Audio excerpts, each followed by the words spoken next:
Why we envy others' success.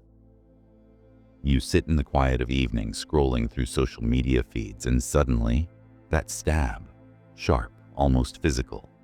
Someone got promoted, someone bought a new car, someone is traveling to places of your dreams, and something inside contracts, as if an invisible hand grabbed your heart.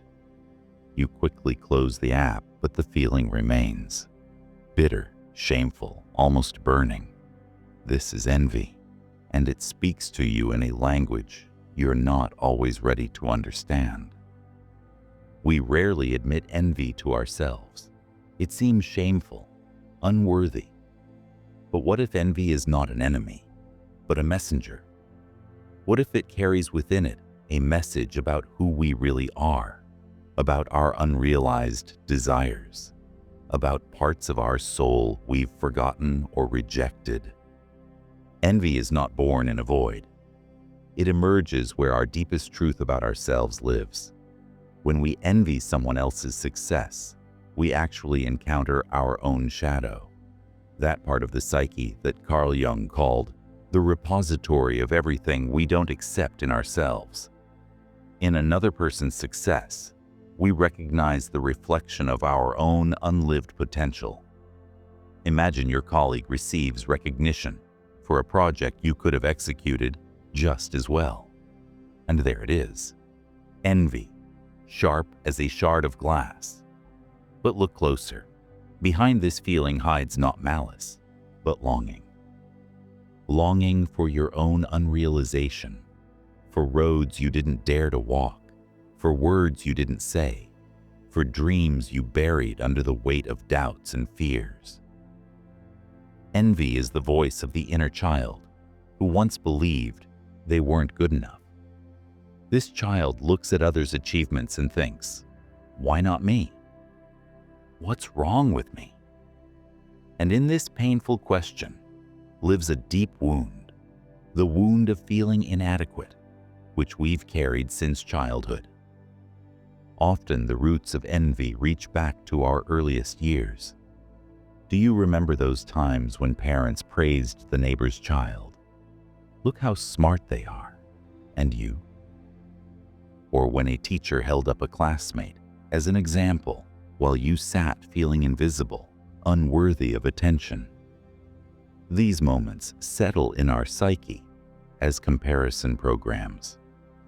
We learn to measure our worth through the lens of others' achievements.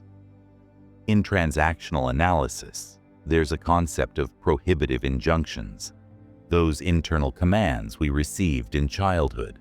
Don't stand out. Don't be better than others. Don't achieve success. Don't be happy. Envy often arises precisely where these injunctions clash with our true aspirations. We envy those who manage to break the prohibitions that still hold us in the cage of our own limitations. But there's another side. Envy can become a compass, pointing to what truly matters to your soul.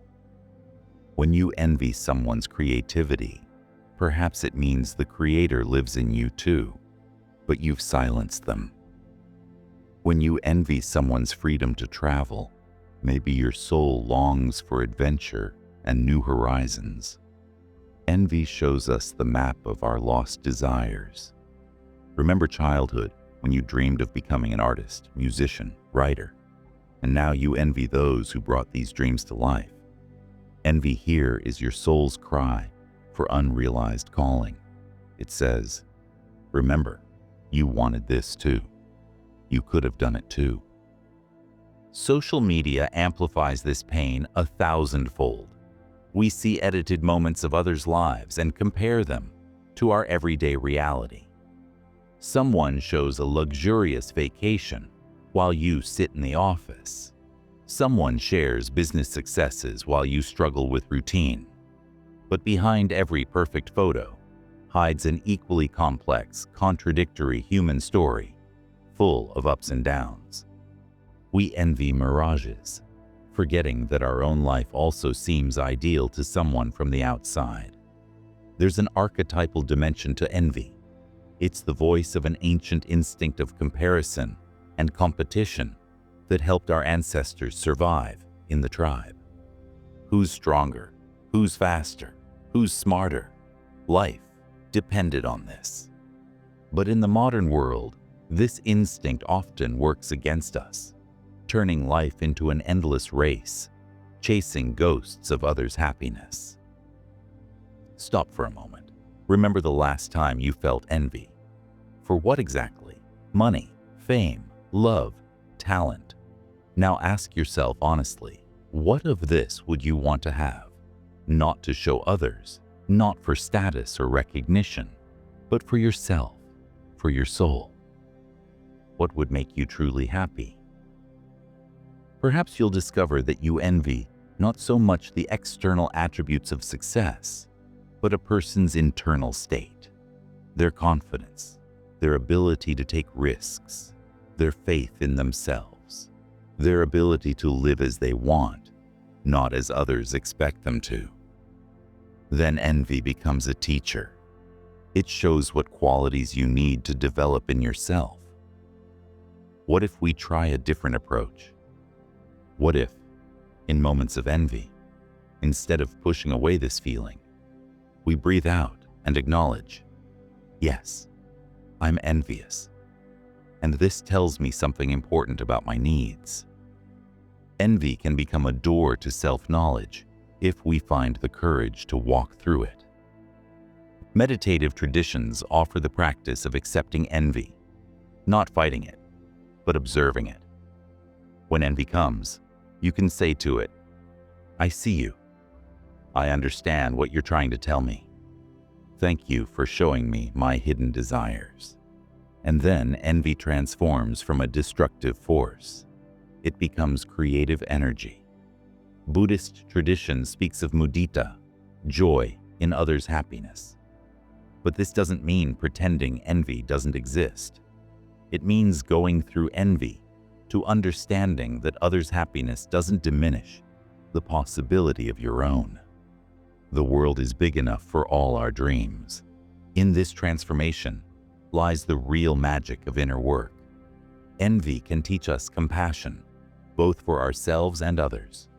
When we understand how painful it is to envy, we begin to understand others' pain. When we accept our envy, we accept our humanity. Envy can also become a bridge to genuine joy for others. Not performative, not forced, but real. Because when we stop perceiving others' success as a threat to our well-being, we can see inspiration in it. Others' achievements become proof that dreams come true, that possibilities exist, that there's a place under the sun for us too. Remember fairy tales about envious characters, Snow White's stepmother, who couldn't bear another's beauty, Cinderella's sisters, who were tormented by her happiness. But there are other stories of those who managed to transform envy into fuel for their own growth. They didn't copy others' paths, but found their own unique way, illuminated by understanding what their soul truly wanted. Envy is a mirror. In it, we see not only our shadows, but also our light. The qualities we value in others live in us too. They're just waiting their turn. That courage, that talent, that capacity to love, it's all already inside. Envy merely reminds us of this wealth we carry within ourselves. Sometimes envy masks itself as other feelings. We say, I don't care, it's not important, they're just lucky. But inside, something gnaws, something gives no peace. This is unacknowledged envy, poisoning us from within. Better to honestly admit it than let it corrode the soul. Perhaps right now, hearing these words, you're thinking of someone you envy. Try doing something unusual.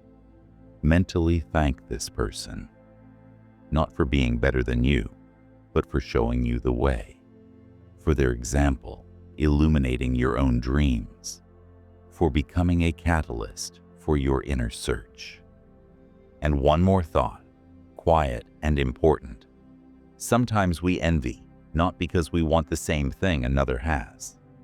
We envy because we see in the other person that version of ourselves we're afraid to become.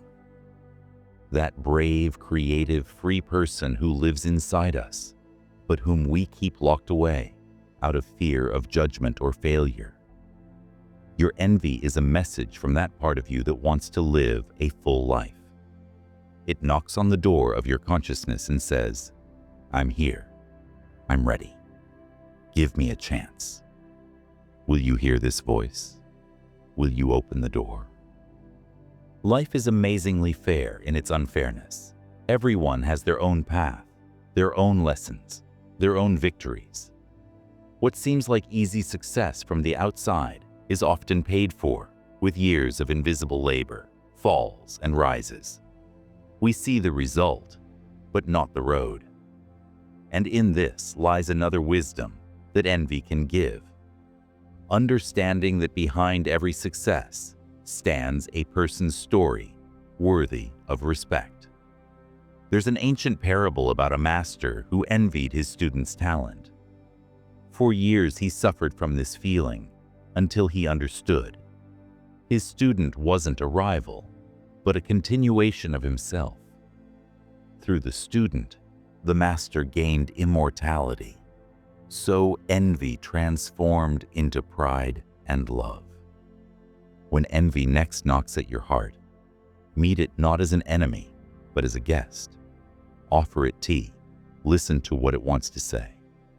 And then, having gratefully seen it off, think, what can you do today to become closer to that version of yourself you saw in another? Your life is not a competition with others. It's a dialogue with yourself, a journey toward your own wholeness. And envy, strange as it may sound, can become one of the guides on this path. Let it teach you what truly matters to your soul. And then, perhaps, you'll discover that you no longer want to envy, because you're too busy creating your own unique life. Breathe calmly. You deserve all the good things in this world, and your path to that goodness is the only one that's right for you.